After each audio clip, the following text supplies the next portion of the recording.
Hey y'all, hey y'all, hey y'all, hey y'all. Look at Q with her singing ass. Let's get to the show. Hey y'all, it's your girl Q, and today I'm making some delicious THIQUITOS. Do you feel me? Alright, we're gonna start off with these dehydrated arbol chilies, and we're gonna rehydrate them, and then I'm going to add them into a beautiful pepper paste. Let's get it. I'm gonna turn it into this amazing, full of flavor pepper paste. And so right now we're gonna add some boiling hot water to these dried arbol chilies, and that's gonna add some rehydration to them. And now what we're going to do is we're going to go ahead and start chopping up these beautiful green onion. Scallion when she feeling a little bougie. We're going to go ahead and cut these up. And this is going to be a beautiful garnish, delicious garnish at the end. And y'all, these THIQUITOS were so good, so delicious. Full of flavor, just juiciness, cheesy, crispy, all the feels, all the flavors, all the textures, just everything was on point with this meal.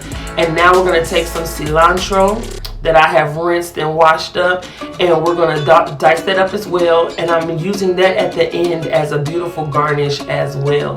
Now we have this red onion, and y'all, I was gonna make a guacamole, but the avocados were way too hard, so I didn't want to mess up the texture or waste the food, so I'm just going to wait until they ripen and mature a little bit more, and then we'll be able to make guacamole. But until then, I use those red onions and stuff like that also in the marinade.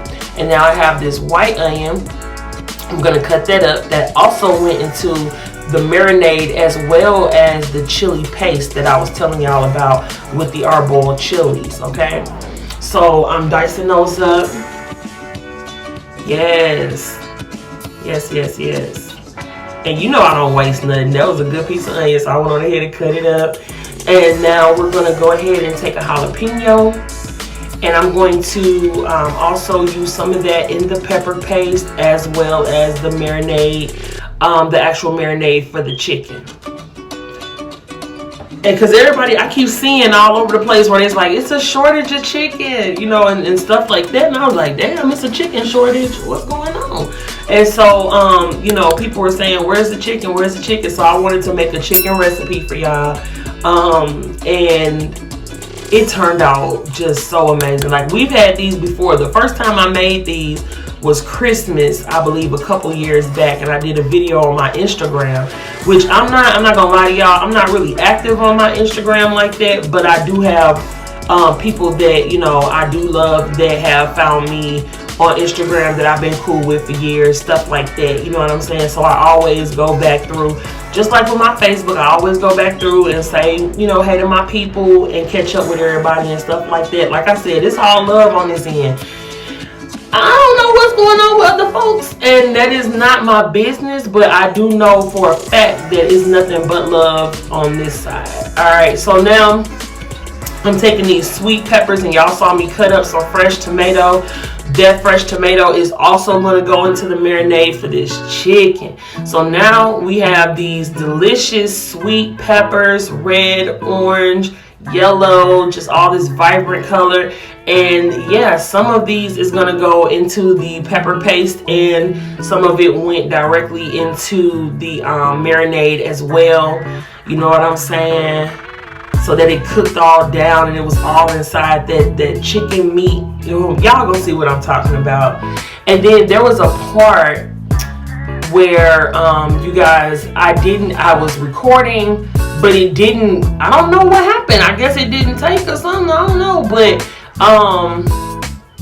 it didn't completely you know, show all the footage of me actually marinating the meat, but I did put in the actual ingredients so you guys can see that. And now I'm adding in some chipotle peppers to the arbol chilies, the white onion,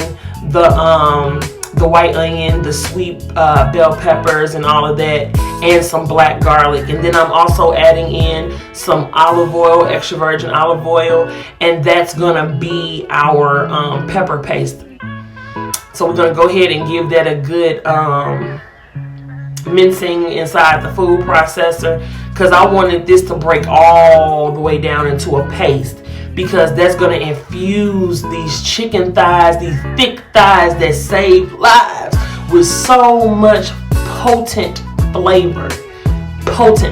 Like you can't say, well, what, is it seasoned? No, it ain't no.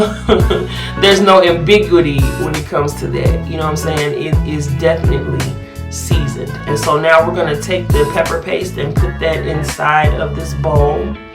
I'm talking about massive flavor. And that black garlic, like I said, it has a very mature and depth of flavor that is just, I am appreciating it more and more every day. It's very delicious. So we're going to go ahead and put all that pepper paste inside of this bowl, and we're going to add it in when it's time to marinate the chicken. And now I'm going to tell you guys everything that's in this chicken marinade. We got some thyme, some turmeric, some fresh black pepper. Y'all know how I feel about fresh black pepper. We had some chili powder, some cumin, some perfect pinch Italian seasoning, some sea salt, paprika, some garlic powder, California style onion powder, diced tomatoes and chilies, rotel that, some white onion, red and orange sweet bell peppers, red wine, balsamic vinegar, fresh lime juice, and raw honey for balance, of course. I also added that pepper paste, massage that chicken, and look at it as it came out of the oven. This is so delicious and bomb just the way it is. Like, I literally didn't have to do anything else with this.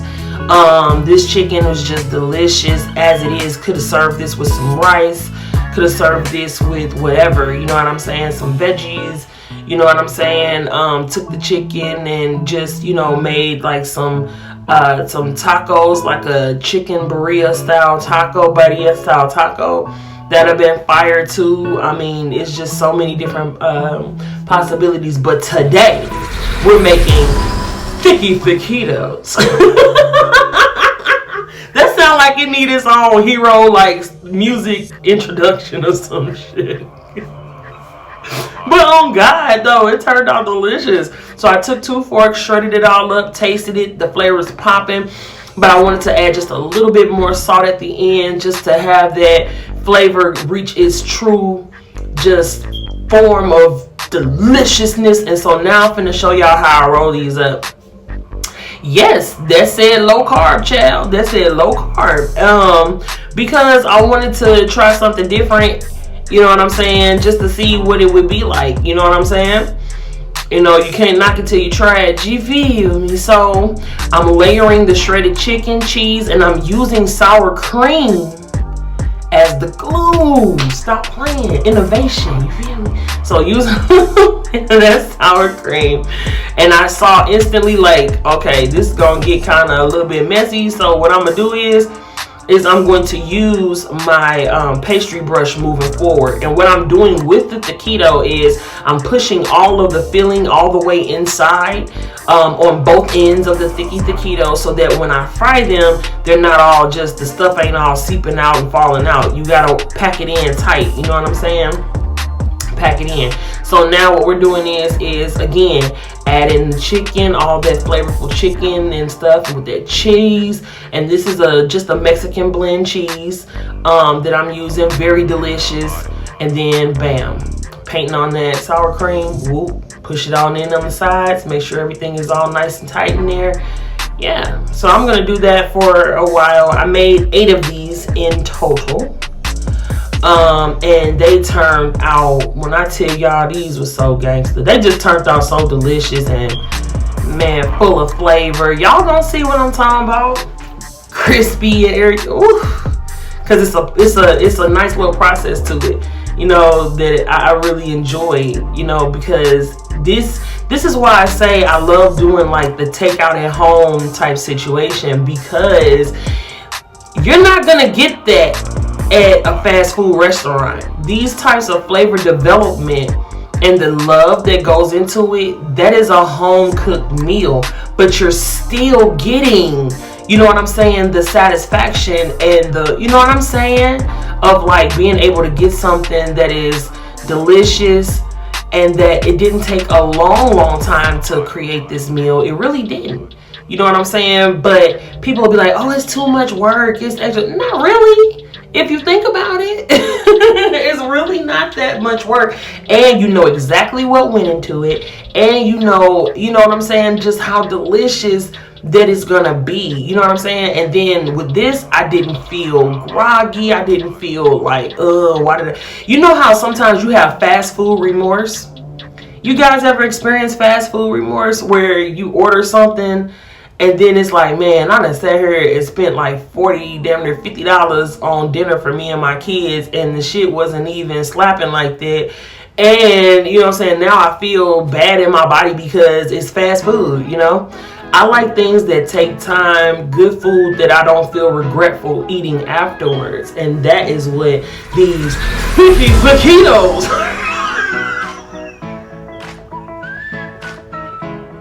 I'm sorry, that's never not gonna be dope to me. THICQUITOS. You feel me? Shit. Sincerely. So now we are adding, like I said, the super flavorful chicken with the cheese. Y'all see it, y'all get it. You know what I'm saying? Boom. And then we tighten it up. Boom. Roll it up. Roll it up nice and tight. You feel me? Boom. Pack it all in there. And then these are gonna sit in the freezer for about 40 minutes to an hour. And now we're ready to fry. Let's get it. So I really enjoy doing what I do, y'all. I'm telling you, peace of mind. So we're not gonna need those 2 baskets. We're just gonna go straight for the source.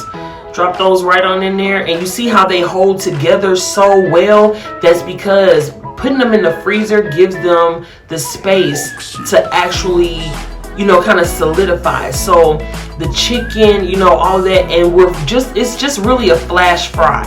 We're not frying these to death. You're not trying to cook them in the oil completely, because you're going to be able to do that once you put them back in the oven. These going back in the oven for about 20 minutes, like 15 to 20 minutes. And the reason why is so that the middle can cook all the way through, the cheese can melt all the way inside, and it's not gonna, because if I would have tried to fry these by them being big like that, it would have literally burnt up the whole damn thing. So we're not gonna do that. We're gonna do this the correct way, all right? So yeah, so now we're going ahead flash frying it, and then we're gonna go ahead and lay them out for a second. Then we're gonna put them on a aluminum foil covered, like my little pizza pan with the aluminum foil on it, and then we're gonna sprinkle it with some cheese, pop it back in the oven.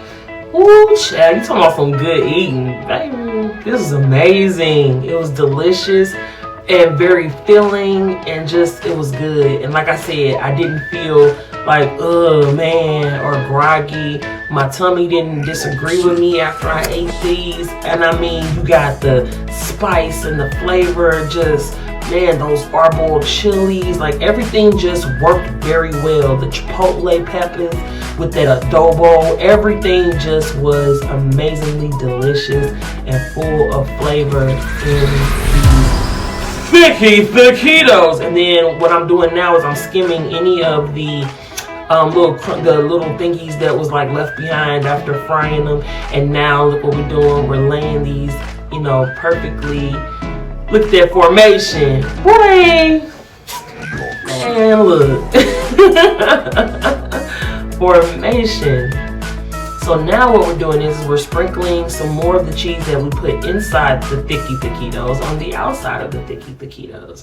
And we're gonna pop these into the oven so that it's kind of like almost like an enchilada style preparation, but it's not an enchilada. These are THICQUITOS, and we're gonna sprinkle some of the green onion on top, and then we're gonna leave some of those scallion for presentation afterwards, just so we can have that fresh snap of it, you know. Now look at that. Look at them though. Oh my goodness. This looks so bomb. so delicious. Now I'm gonna show you guys how I dressed it all up. And I mean, like I said, they cleaned up nice, baby. We cleaned up nice. Now look at that. Stop playing with me. Stop playing with me. Seriously. Look at this. And the red sauce on top is some original, that OG Ortega medium salsa, sprinkled on top with some sour cream, a dollop of daisy. We put some of those scallions sprinkled on top and some cilantro. Y'all look at that. Look at that. The ends crispy. It's cooked all the way through to just the highest levels of excellence. Look at that fork just shaking. And you know what? I did eat this with my fork a little bit, then I got in there with my hands, because y'all know I love to eat with my hands. You know what I'm saying? And I just don't understand the discourse behind people who eat with their hands versus people who don't eat with their hands. I mean, you eat a lot of different food with your hands. Like, I think it just makes the food taste better. That's my hot take, and it is what it is. Now look at that. Get into it all the way. It's all the way live. Look at that. Oh, all that flavor. I just got chills remembering that because I got to eat that. I got to put that in my mouth. Shit. I mean, it turned out so delicious, so full of flavor, amazing, just popping all over my taste buds. Boy. Now look, cheese pull was official. You know, look at that. That's just, I'm gonna be quiet for a second. Cause it was just so delicious. And then my drink, of course, I got my kombucha. I'm trying all the different flavors because I really like this brand of kombucha. KeVita kombucha is really delicious. And it's good for my tummy. And if you notice, I don't have like a fresh salad, or you know, usually I have some kind of fresh veggie with me. And so when I don't do that, I normally have kombucha because it's great for digestion, period. And if you're gonna eat, you know, spicy foods, or if you're gonna eat foods with dairy, different stuff like that, I'm always paying attention to the way that I treat my body. I don't think that that's a bad thing. I think that that's amazing, and I love that I'm that way with myself. You know what I'm saying? But y'all, ooh, and you can't even tell that this shit low carb though. That's the that's the whole thing. You can't even tell that this was actually low carb wraps. So it's like, I think people hear certain buzzwords and different stuff like that, and it's like, oh, it's really not all in being on a diet and all this other stuff and being pretentious about all this shit. Just enjoy the food. You know what I'm saying? Make good food. Be aware of what you're doing, and you won't hurt yourself. If you know that you have a predisposition to certain illnesses, if you eat too much salt, use more flavor and less salt. If you know that your body can get hurt with sugars, use different things that are gonna, you know what I'm saying, accommodate that. And you will feel amazing, just like this food was, baby. Absolutely amazing. Period. Y'all, I wanted to show you guys an update of my post-op pictures. It was my birthday yesterday, 39 and fine. You feel me? Dedication, hard work, discipline, period. Alright y'all, thanks for coming through once again and vibing with your girl Q. I hope you guys enjoyed this recipe, and I hope you guys liked this video. And if you guys like this art, go ahead and hit that like button. Also, hit that subscribe button so you can subscribe to your girl, and hit that notification bell so you don't miss any of the freshness coming from the Fresh Squad. I got